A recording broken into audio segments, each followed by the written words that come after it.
Hello students, I hope you all are doing well.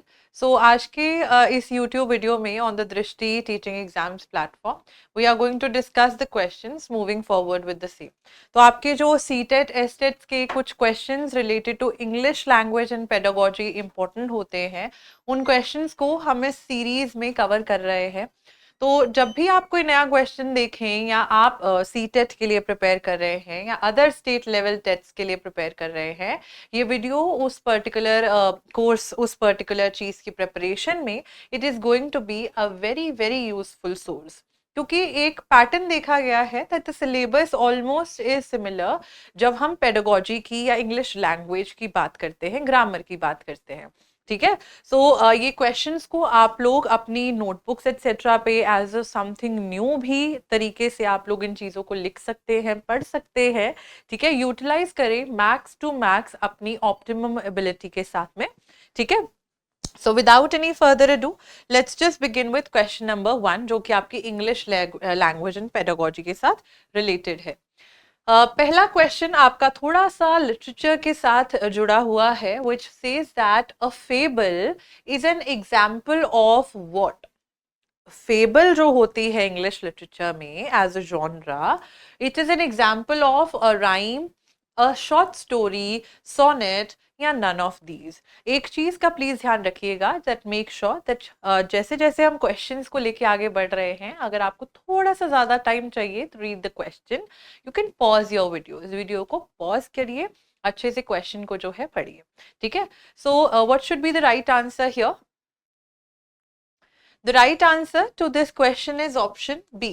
Fable एक short story का एक type होती है। ठीक है। सोनेट क्यों नहीं है? सोनेट होती है 14 लाइन की पोम होती है, जिसका अलग ही अपना मीटर होता है।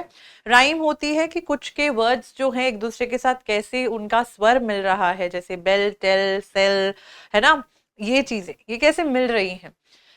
शॉर्ट स्टोरी की बात करें तो आपने फेबल, हम लोग एक तरीका देख सकते हैं, आप लोग ने पंचतंत्र की कहानियां सुनी होंगी। ठीक है, पंचतंत्र की कथाएं सुनी होंगी। उसमें हम लोग देखते हैं दैट फेबल जो शॉर्ट स्टोरी होती है, छोटी स्टोरी होती है, it is usually depicted bye, इसमें कौन से कैरेक्टर्स होते हैं? एनिमल्स होते हैं या बर्ड्स होते हैं कैरेक्टर्स के तौर पर। ठीक है। और यही कैरेक्टर्स हमें, यही एनिमल्स एंड बर्ड हमें एक मॉरल लेसन देके जाते हैं रिलेटेड टू क्या सही है, क्या गलत है, क्या करना चाहिए, क्या नहीं करना चाहिए। ठीक है। तो जब कोई आप शॉर्ट स्टोरी पढ़ते हो जिसमें एनिमल्स एक्सेट्रा हैं और उससे आपको कोई मॉरल मॉरल शिक्षा मिल रही है, ठीक है, तो उसको क्या बोलते हैं हम? इस मॉरल शिक्षा को हम लोग फेबल बोलते हैं। इस शॉर्ट स्टोरी से जो शिक्षा मिलती है, ऐसी शॉर्ट स्टोरीज को we call them as fables. ठीक है। So option B is the right answer. A fable is a fictional narrative, एक मनगढ़ंत कहानी होती है, meant to teach a moral lesson. ठीक है। Next question, choose the alternative to best express the meaning of the idiom या phrase given below. नीचे एक मुहावरा दिया हुआ है, उसमें आपको इस मुहावरे के इन चारों ऑप्शंस में से बेस्ट सूटेबल मीनिंग क्या लग रहा है? No pain no gain suits to which amongst the following options?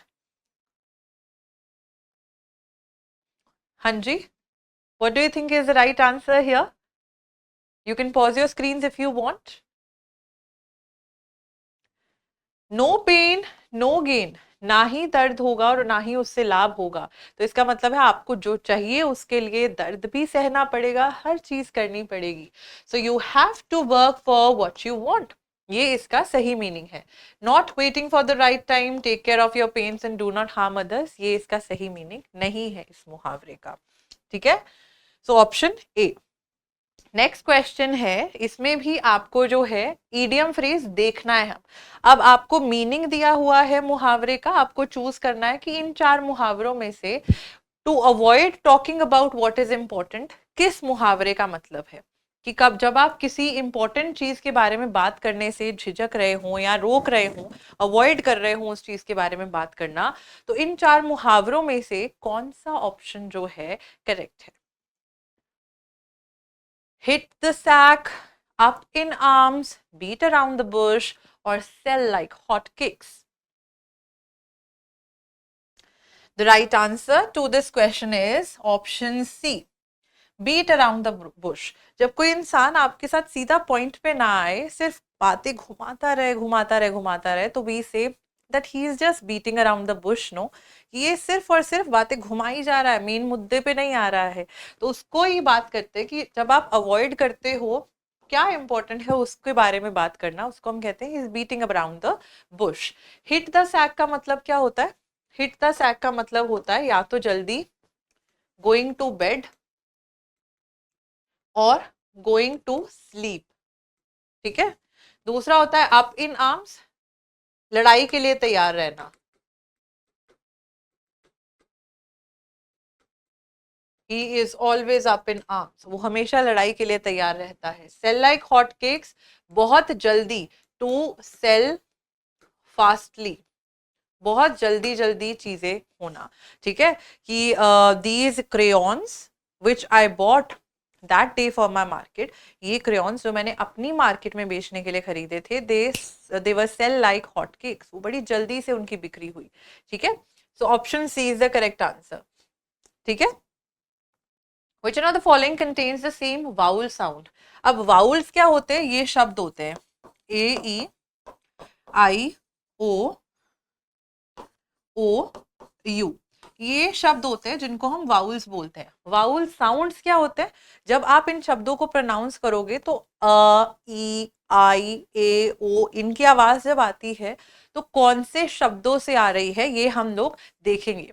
इस चीज को वी विल नोटिस डाउन, ठीक है। Tell, bell, sell, no, now, bow, put, cut, cute और ऑल ऑफ दीज, इनमें से सबसे सिमिलर साउंड जो है वाउल की किस में आ रही है? The right answer to this question is option A, tell, bell, sell. तो तीनों में अ की साउंड जो है सिमिलर आ रही है।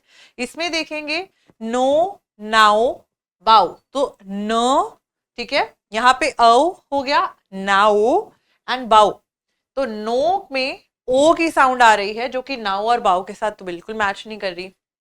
पुट और कट में अट अट की आवाज, अ की आवाज आ रही है, लेकिन क्यूट में ऊ यू बन जाता है, यहाँ पे यू की आवाज आ रही है क्यूट, यहाँ पे कट, पुट, तो तीनों की साउंड डिसिमिलर है, मैचिंग नहीं है, इस वजह से टेल, बेल, सेल ये आपका राइट आंसर है, विच इज ऑप्शन ए।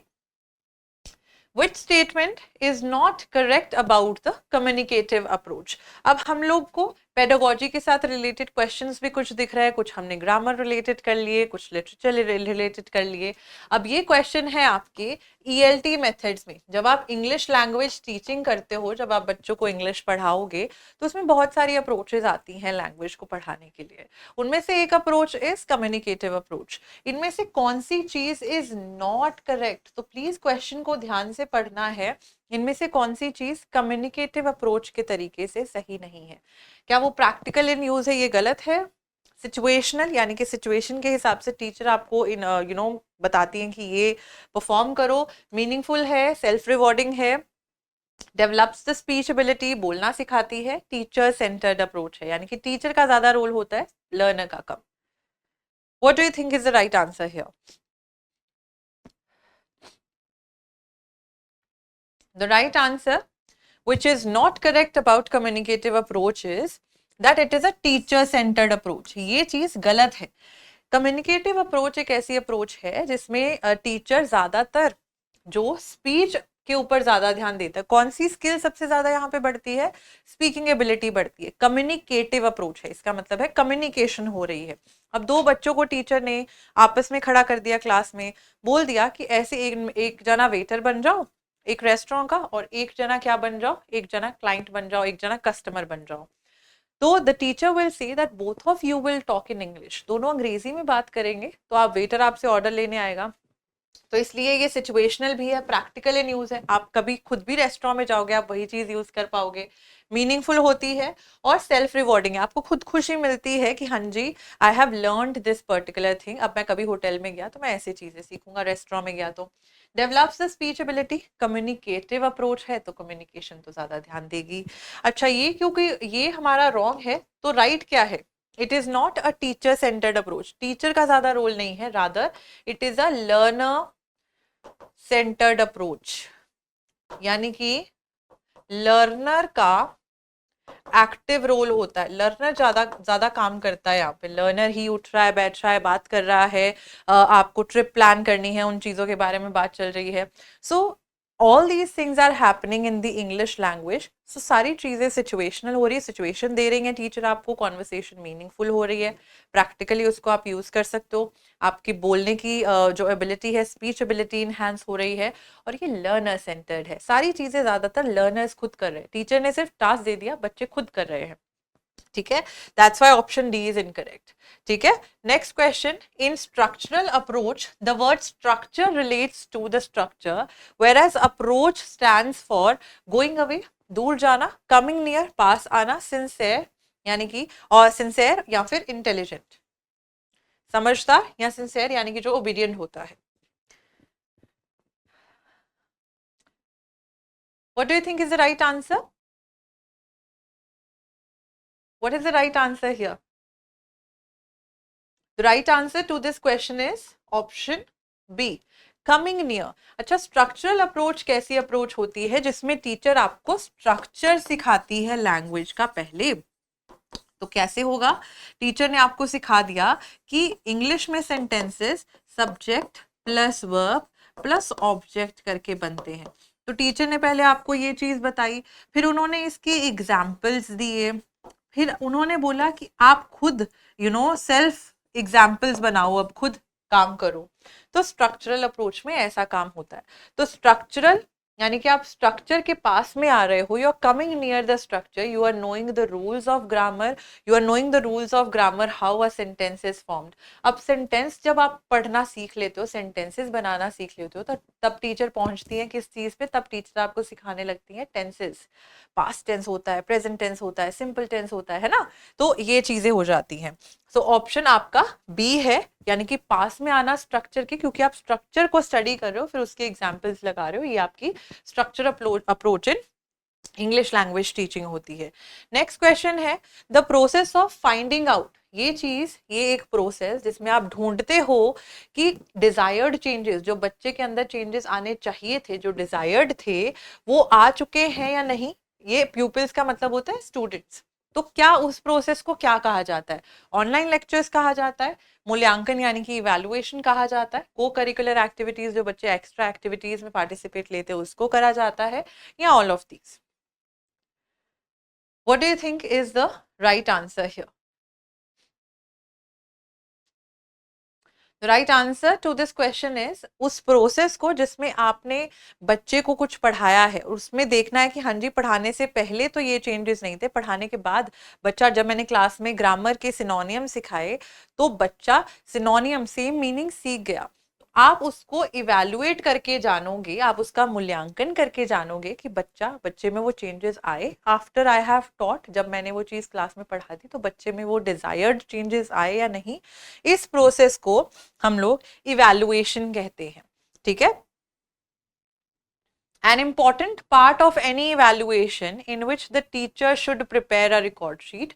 कोई भी evaluation का एक important part जहाँ पे टीचर को एक रिकॉर्ड मेंटेन करने के लिए शीट बनानी पड़ती है, हर एक स्टूडेंट के लिए उनके डिफरेंट स्किल्स को जो इंडिकेट करता है, जिनको टेस्ट किया जाएगा, डिफरेंट स्किल्स को टेस्ट किया जाएगा, उसको क्या कहते हैं? टीचर रिकॉर्ड कीपिंग कर रहे हैं, टीचर नोटिस बुक बना रहे हैं, टीचर क्लास टीचर डायरी में लिख रहे हैं, या मंथली अटेंडेंस कर रहे हैं? What do you think is the right answer here?